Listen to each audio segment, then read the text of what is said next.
Assalamualaikum warahmatullahi wabarakatuh. Dalam kesempatan kali ini, kami akan mempresentasikan tugas agenda 3 menganalisis video Pungli oleh ASN di Dinas Pendidikan Jember.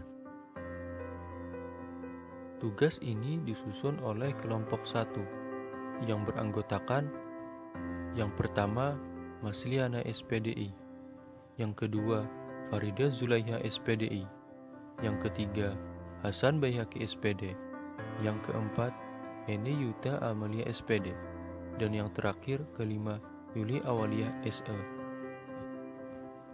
Sebelum kita membahas lebih dalam mengenai pungli yang dilakukan oleh ASN di Dinas Pendidikan Jember, alangkah baiknya kita mengetahui apa itu pungli. Pungli yaitu singkatan dari pungutan liar yang biasa dilakukan oleh dan untuk kepentingan pribadi oknum petugas secara tidak sah atau melanggar aturan. Masalah yang kami angkat di sini mengenai dua oknum PNS Dinas Pendidikan Kabupaten Jember, Jawa Timur, yang menjabat sebagai pengawas.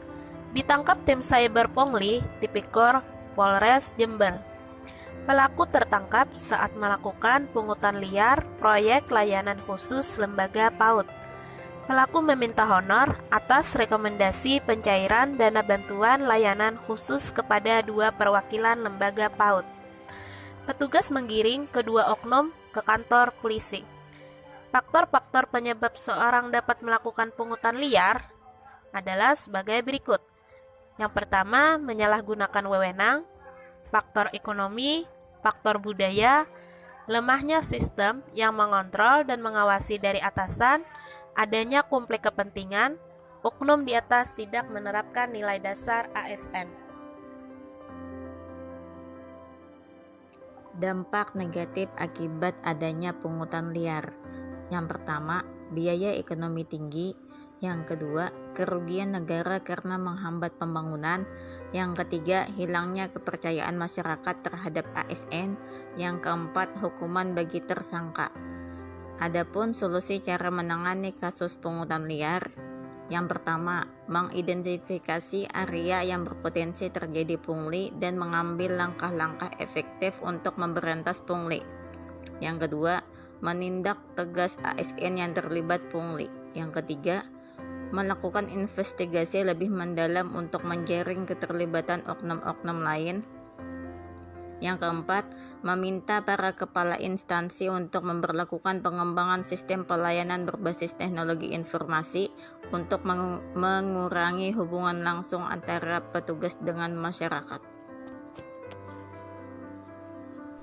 Solusi dalam penanganan kasus pungutan liar selanjutnya yaitu memberikan akses yang luas pada masyarakat terhadap standar pelayanan secara transparan, meningkatkan sistem pengawasan internal untuk mencegah praktik pungli, meningkatkan upaya dalam rangka peningkatan kualitas ASN, membuka akses yang mudah dan murah bagi masyarakat untuk melakukan pengaduan, dan yang terakhir, melakukan respon cepat terhadap pengaduan dari masyarakat dan menerapkan sistem pengaduan internal untuk menekan potensi praktek pungutan liar. Berikut reanalisis dari kasus pungutan liar tersebut. Ada beberapa faktor yang menyebabkan terjadinya pungutan liar. Yang pertama yaitu budaya, yang merupakan kebiasaan buruk yang sudah terbentuk dalam sebuah lembaga. Lalu selanjutnya konflik kepentingan. Yang ketiga, tidak menerapkan nilai-nilai ASN, yaitu akuntabilitas, nasionalisme, etika publik, komitmen mutu, dan anti korupsi. Yang keempat yaitu faktor ekonomi, di mana keperluan hidup yang tidak tercukupi oleh penghasilan yang ada. Yang kelima yaitu penyalahgunaan wewenang yang dilakukan oleh ASN. Dan yang terakhir yaitu lemahnya pengawasan dari atasan ataupun dari lembaga yang bertugas mengawasi. Itu Itulah tadi pembahasan mengenai analisis video pungli oleh ASN di Dinas Pendidikan Jember. Terima kasih. Wassalamualaikum warahmatullahi wabarakatuh.